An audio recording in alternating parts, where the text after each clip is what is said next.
Hi guys, இன்றைக்கி ரொம்பவே ஸ்பெஷலான ஒரு டிஃப்ரெண்ட்டான ஒரு ஃப்ரைட் ரைஸ் ரெசிபி தாங்க நம்ம பார்க்க போகிறோம்.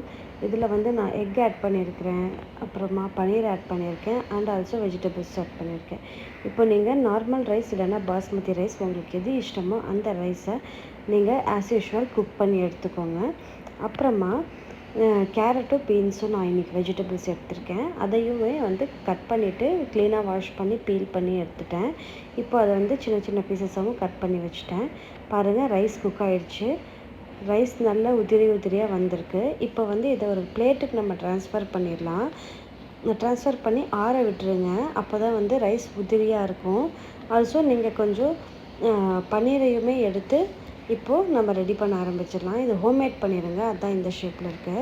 இப்போ வந்து அதை சின்ன சின்ன பீசஸாக நம்ம கட் பண்ணிவிட்டு இப்போ நெக்ஸ்ட்டு மேரினேட் பண்ணணும். மேரினேஷனுக்கு நான் வந்து சால்ட்டு அண்ட் சில்லி பவுடர், அது கூட ஒரு கால் சைஸ் அளவுக்கு ஒரு லெமன் தான் யூஸ் பண்ணியிருக்கேன், லெமன் ஜூஸ்.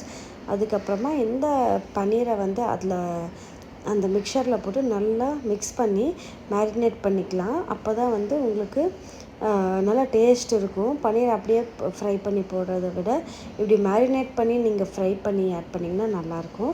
இப்போ ஒரு பேனில் ஆயில் போட்டு இந்த பன்னீர் ஃபுல்லாமே நீங்கள் வந்து நல்லா மேரினேட் பண்ண பன்னீரை வந்து நல்லா ஃப்ரை பண்ணிக்கோங்க. கோல்டன் ப்ரௌன் ஆகிற அளவுக்கு நல்லா ஃப்ரை பண்ணிக்கோங்க. ரொம்பவே இது பண்ணிடாதீங்க, கருகடிச்சிடாதீங்க, டேஸ்ட் இருக்காது. இப்போ வந்து பன்னீர் ரெடி ஆகிடுச்சு. அதே ஆயிலில் வந்து ஒரு 2 முட்டை அளவுக்கு நீங்கள் மேஷ்டு எக் மாதிரி ரெடி பண்ணிக்கோங்க.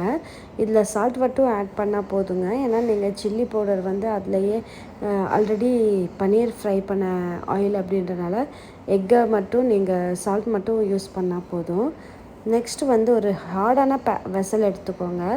அதில் ஆயில் போட்டுக்கோங்க. அப்புறம் பட்டை, கிராம்பு, ஏலக்காய் போட்டுக்கோங்க.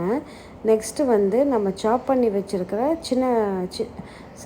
பெரிய வெங்காயம் ஒரு வெங்காயம் எடுத்திருக்கேன். அதை வந்து நீங்கள் நல்லா கோல்டன் ப்ரௌன் ஆகிற அளவுக்கு ஃப்ரை பண்ணிக்கோங்க. எந்த அளவுக்கு ஃப்ரை பண்ணுறீங்களோ அந்த அளவுக்கு பச்சை வாசம் வராது. ஃபுட் வந்து உங்களுக்கு நல்லாயிருக்கும் டேஸ்ட்டு, அதனால தாங்க. நெக்ஸ்ட்டு வந்து நான் சின்னதாக கார்லிக் அண்ட் ஜிஞ்சரும் அப்புறம் க்ரீன் சில்லிஸும் சாப் பண்ணி வச்சுருக்கேன். அதையுமே இதில் ஆட் பண்ணிக்கிறேன். இப்போவே உங்களுக்கு நல்லா ஸ்மெல் வர ஆரம்பிச்சிருச்சு. இப்போ பார்த்திங்கன்னா அந்த பச்சை வாசம்லாம் போயிடுச்சுன்னா உங்களுக்கு நீட் ஆகிடும். நெக்ஸ்ட்டு வந்து கேரட் பீன்ஸையும் நான் சாப் பண்ணதை உள்ளே போட்டுடுறேன். அது கூட கொஞ்சம் சால்ட்டு ஆட் பண்ணி அப்புறமா க்ளோஸ் பண்ணி வச்சிடலாம். க்ளோஸ் பண்ணி வச்சு நீங்கள் குக் பண்ணிங்கன்னா அது கொஞ்சம் நல்லா குக் ஆகிடும். சால்ட் ஆட் பண்ணியிருக்கிறதுனால நல்லா சாஃப்டாகவும் இருக்கும், அதனால தாங்க.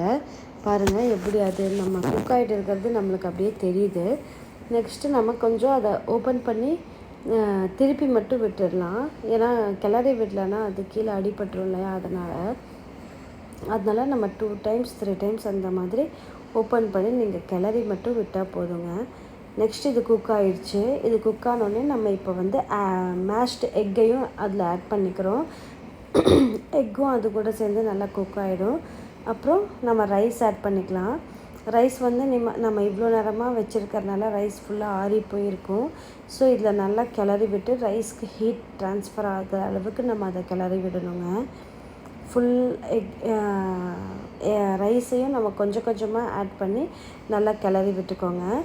அதுக்கப்புறமா பார்த்திங்கன்னா கொஞ்சமாக நம்ம வந்து ஒரு டேபிள் ஸ்பூன் அளவுக்கு டொமேட்டோ கெச்சப் எடுத்துக்கோங்க. அப்புறம் ஒரு ஸ்பூன் அளவுக்கு சோயா சாஸ் எடுத்துக்கலாம். ரெண்டையுமே ஆட் பண்ணி நல்லா மிக்ஸ் பண்ணி விட்டுருங்க. அதுக்கப்புறமா வந்து பிளாக் பெப்பர் பவுடர் வந்து இதுவுமே ஹோம்மேடு தான். நான் அதையுமே போட்டு நல்லா வந்து மிக்ஸ் பண்ணி விட்டாச்சு. இப்போ இந்த பன்னீரையுமே வந்து நல்லா போட்டு மிக்ஸ் பண்ணிடலாங்க. இப்போ நீங்கள் க்ளோஸ் பண்ணி வச்சுருங்க. ஹீட் ஃபுல்லாக ரைஸ்க்கு ட்ரான்ஸ்ஃபர் ஆகிடும். அவ்வளோதாங்க, ரைஸ் வந்து ரெடிங்க. ஒரு 5 மினிட்ஸ் நீங்கள் க்ளோஸ் பண்ணிவிட்டு ஓப்பன் பண்ணிங்கன்னா ரைஸ் ரெடி.